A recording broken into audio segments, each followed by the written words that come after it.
Hey Babs! Welcome back to my YouTube channel. So for today's tutorial, it's TikTok tutorial naman. So, ito yung overlays or kung paano maglagay ng mga overlays na ginagamit natin para sa TikTok videos, ganun. So, nauuso kasi ngayon yung mga overlays, kaya ayun. Nanood-nood ako ng mga overlays nila or yung mga ginawa nilang overlays. And then, na-notice ko na ang daming nag-comment for tutorials.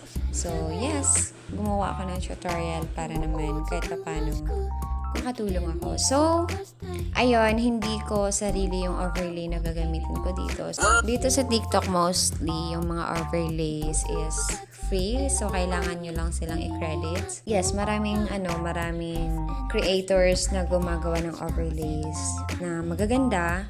Pwede kayong dito sa Discover, pwede kayong mag-search ng overlay, ganyan. Yan siya. Tapos, mamimili na lang kayo sa gusto nyo or kung ano yung gusto nyo gamitin para sa mga videos nyo dito sa TikTok, ganyan. So, I have here na save ko. Ito. So, may mga overlay na pwede nyo i-download ng diretso na. For example, dito. Ito. Pag pinindot mo yan, ito, may save video na. And then, meron din naman dito mga upload overlays na hindi siya downloadable. So, ituturo ko sa inyo kung paano siya i-download. So, itry muna natin tong isa. Ayan. Kunin natin yan. So, it's from Devin, Atthapan. I-click natin itong then save video. So, ayan, saving siya, guys. Ito. Saving siya. And then, this one naman, since wala siya nakalagay na save video, ang gagawin natin dyan is copy link. This one, itong nasa upper left side.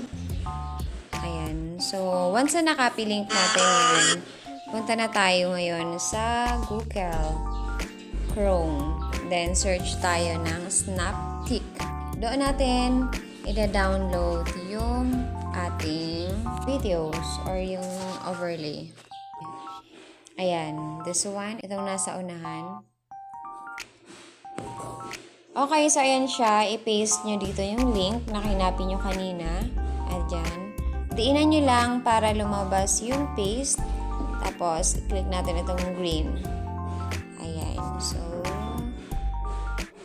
So, pwede nyo na siyang i-download. Meron ditong iba't ibang server. So, server 1, 2, 3. So, kahit ano dyan, pwede nyo i-click to download. Ayan. Tapos, waiting lang tayo para ma-download siya.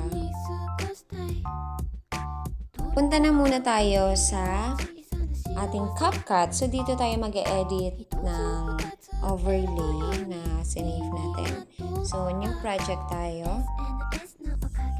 Ayan, dito natin siya gagamitin. So, dito sa photos, gamitin na lang ulit natin to kasi nakaano siya, nakatayo, patayo.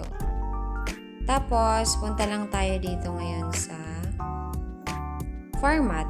So, ang format na gagamitin natin, so since i-upload natin siya sa TikTok, 9:16. Pag halimbawa mag-edit ka ng vlogs nyo, 16:9 naman ang gagamitin nyo. So, 9:16 tayo. Ayan. So, okay na ako dyan. Hahabaan ko siya. I-delete natin yung ending. Ayan. Tapos, add overlay tayo. So, this one. Ayan.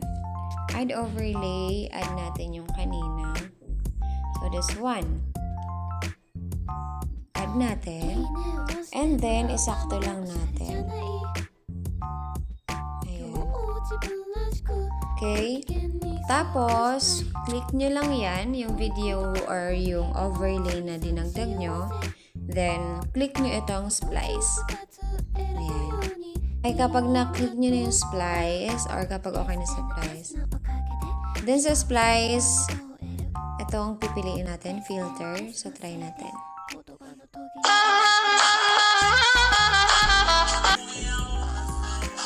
Ayun. Tapos, pwede tayong mag-add ng picture dito. Kahit anong one.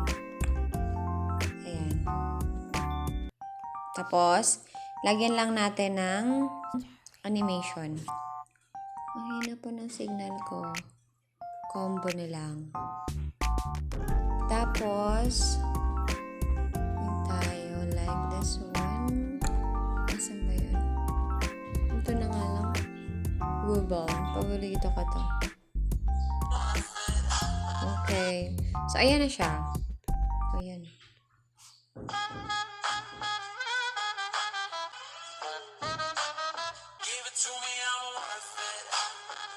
Tapos, pwede ulit tayo magdagdag ng ibang picture.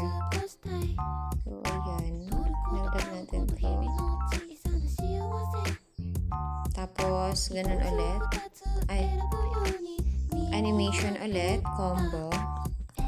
Then, yung wobble.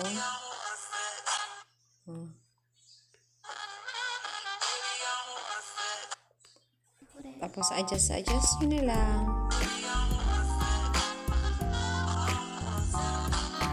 Tapos, ganun ulit dito. Animation, combo, wobble. Okay. So, yan. Pwede nyong palitan yung picture na para mas malinaw. Mas kita talaga siya. Ano na lang. Delete natin to.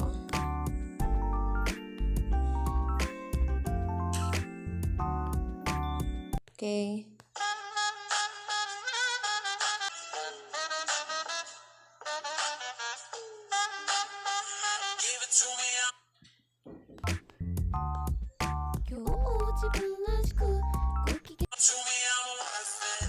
Okay, so ito adjust natin. Para magkulang siya.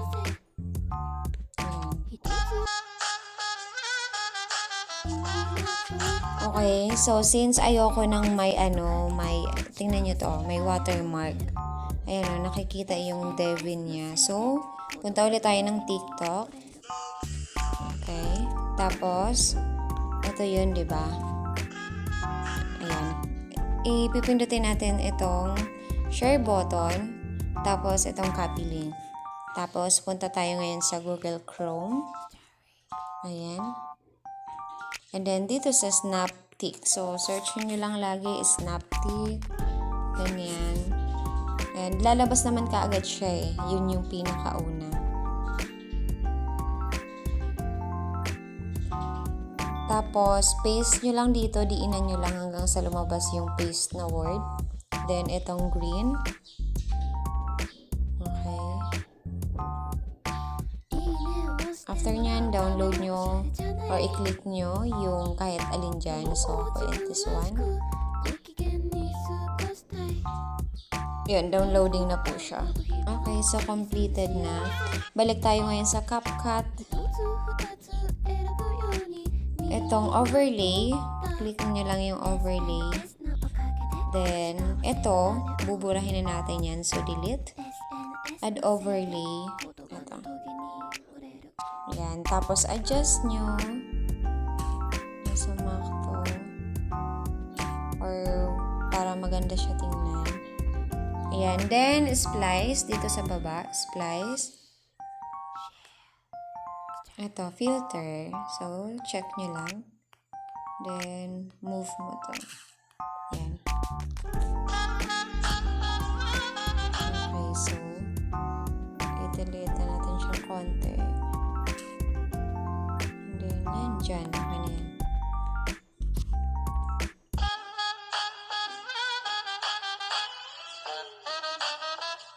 Okay na yan. Ayan. Tapos dito, yung animation, hindi buo kasi.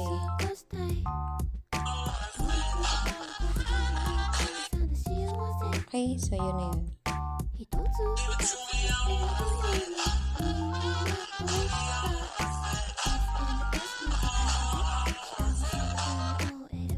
Okay, so yun.